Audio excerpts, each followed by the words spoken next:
Purée, les idées reçues ont la vie dure chez les créatrices artisanes et le pire, c'est que ce sont les mêmes que je constate souvent et ce sont vraiment des blocages, j'allais dire un petit peu bêtes, parce qu'une chose est sûre, c'est que tu débordes d'énergie, tu débordes d'activités, tu débordes d'idées. Tu as peut-être même des clientes, potentielles, tu as des produits, voilà, ton talent, on le voit dans tes créations et pourtant les ventes restent irrégulières. Dans cette vidéo, on va parler de 4 erreurs que 90 des créatrices font, sans même s'en rendre compte et qui sabotent leurs ventes. Et je suis sûre que tu en coches au moins 3 sur 4. Donc ce que je te propose, c'est qu'on se retrouve à la fin de la vidéo pour faire les comptes. Si tu ne me connais pas, je suis Claire, coach e-commerce et marketing pour artisanes depuis 2019. J'ai auparavant créé et géré ma boutique en ligne de vêtements pendant 7 ans et depuis 2023, j'ai aussi lancé ma marque de papeterie. Donc tout ce que tu vis pleinement, je le vis aussi. Allez, c'est parti, on rentre dans le vif du sujet. Tu repousses la mise en place de la newsletter et là, laisse-moi te dire que tu perds gros et en général, la newsletter, tu t'en fais tout un monde. Tu te dis peut-être, comme les créatrices que j'accompagne dans ma formation de shaker, j'ai rien d'intéressant à dire ou je ne sais pas quoi raconter. Ou alors encore pire, oserais-je dire, moi-même, je déteste recevoir les mails. Mais rappelle-toi une chose, et je crois que je vais l'écrire en gros sur l'écran, tu n'es pas ta cliente. Ce n'est pas parce que toi, tu n'aimes pas quelque chose que tes clients, elles ne vont pas aimer non plus. Et entre nous, si tu as des abonnés à la newsletter, c'est que des personnes ont accepté de s'inscrire et ont envie d'avoir tes nouvelles. Je sens que je vais me répéter si tu as déjà vu d'autres vidéos, mais pour moi, la newsletter, c'est quand même dans la vente en ligne ton canal de vente le plus rentable. Tu passes moins de temps dessus et ça te rapporte plus d'argent. Mais c'est aussi un lien direct avec ta communauté. Et c'est un outil qui ne dépend pas de l'algorithme d'Instagram. Je vais te mettre là par là le lien d'une vidéo que j'ai enregistrée sur ce sujet. Je te conseille d'aller y jeter un œil. Et non, ta newsletter n'a pas besoin d'être longue ni hyper inspirante, juste claire, utile, humaine et donner envie d'aller acheter chez toi. Je vais te donner juste quelques exemples de sujets envoyés. Tu vas voir, c'est vraiment tout bête. Ça peut être une anecdote sur une création, ça peut être un conseil d'entretien, ça peut être une coulisse de ton atelier. Bref, des idées, il y en a tout plein. Et c'est simple en fait, tu vois? Et ça a pas besoin d'être plus compliqué que ça. Tu ne veux pas mettre de fenêtre pop-up sur ton site parce que tu détestes ça. Tu sais, les fenêtres pop-up, c'est, les petites fenêtres qui s'affichent, quand on arrive sur un site pour te proposer en général une réduction, ou autre chose. Et toi, quand tu arrives sur un site, bah, cette fenêtre, tu la fermes directement. Mais encore une fois, tu n'es pas ta cliente.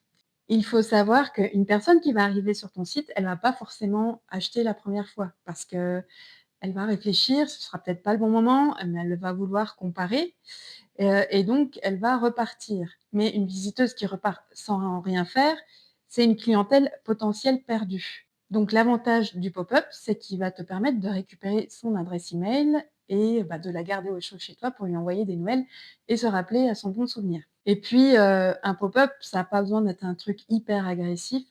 C'est, un message utile, clair, qui apparaît au bon moment et surtout qui propose une vraie valeur. Alors, comme je disais, souvent on voit une réduction de 10 sur la première commande quand on s'inscrit à la newsletter, mais ça peut être aussi un guide gratuit. Alors, attention, faut que ce soit vraiment un guide qui apporte de la valeur, quelque chose d'utile et pas un truc qu'on peut retrouver facilement sur Google, sinon ça sert à rien.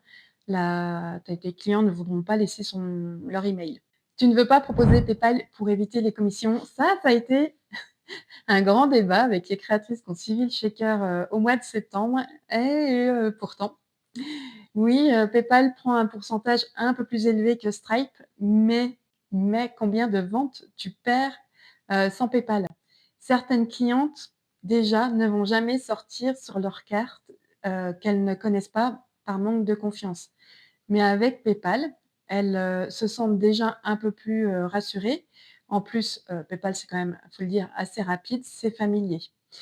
Et il y a aussi le fait que quand on fait son shopping et je parle en connaissance de cause, parce que là, je vais te donner mon exemple. Je fais mon shopping le soir sur le canapé et j'ai pas forcément envie d'aller me relever pour aller chercher ma carte bleue. Donc souvent, j'ai abandonné des paniers parce qu'il n'y avait pas PayPal. Et quand je parle de cette anecdote, bah, je me rends compte que je ne suis pas la seule. Donc PayPal, c'est rapide et ça évite de se lever de son canapé. Le manque de choix d'options de paiement est d'ailleurs l'une des grandes causes d'abandon de panier en France. Tes clientes sans PayPal partent sans rien dire et sans revenir. Tu t'auto-sabotes avec le syndrome de l'imposteur. Ça, c'est le blocage, on va dire, le moins visible, parce que ça ne se voit pas sur ton site, on va dire, mais c'est quelque part le blocage le plus puissant.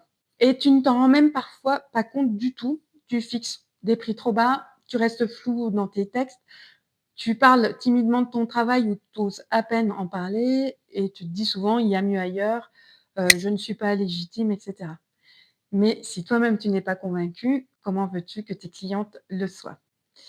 Je vais te donner simplement une petite clé, c'est d'être clair, c'est d'assumer qui tu es, d'être authentique et surtout, sois fier de ce que tu fais. En vrai, ces blocages, tu vois, ils sont pas techniques en soi, ils sont plutôt, on va dire dans la tête, ils sont mentaux.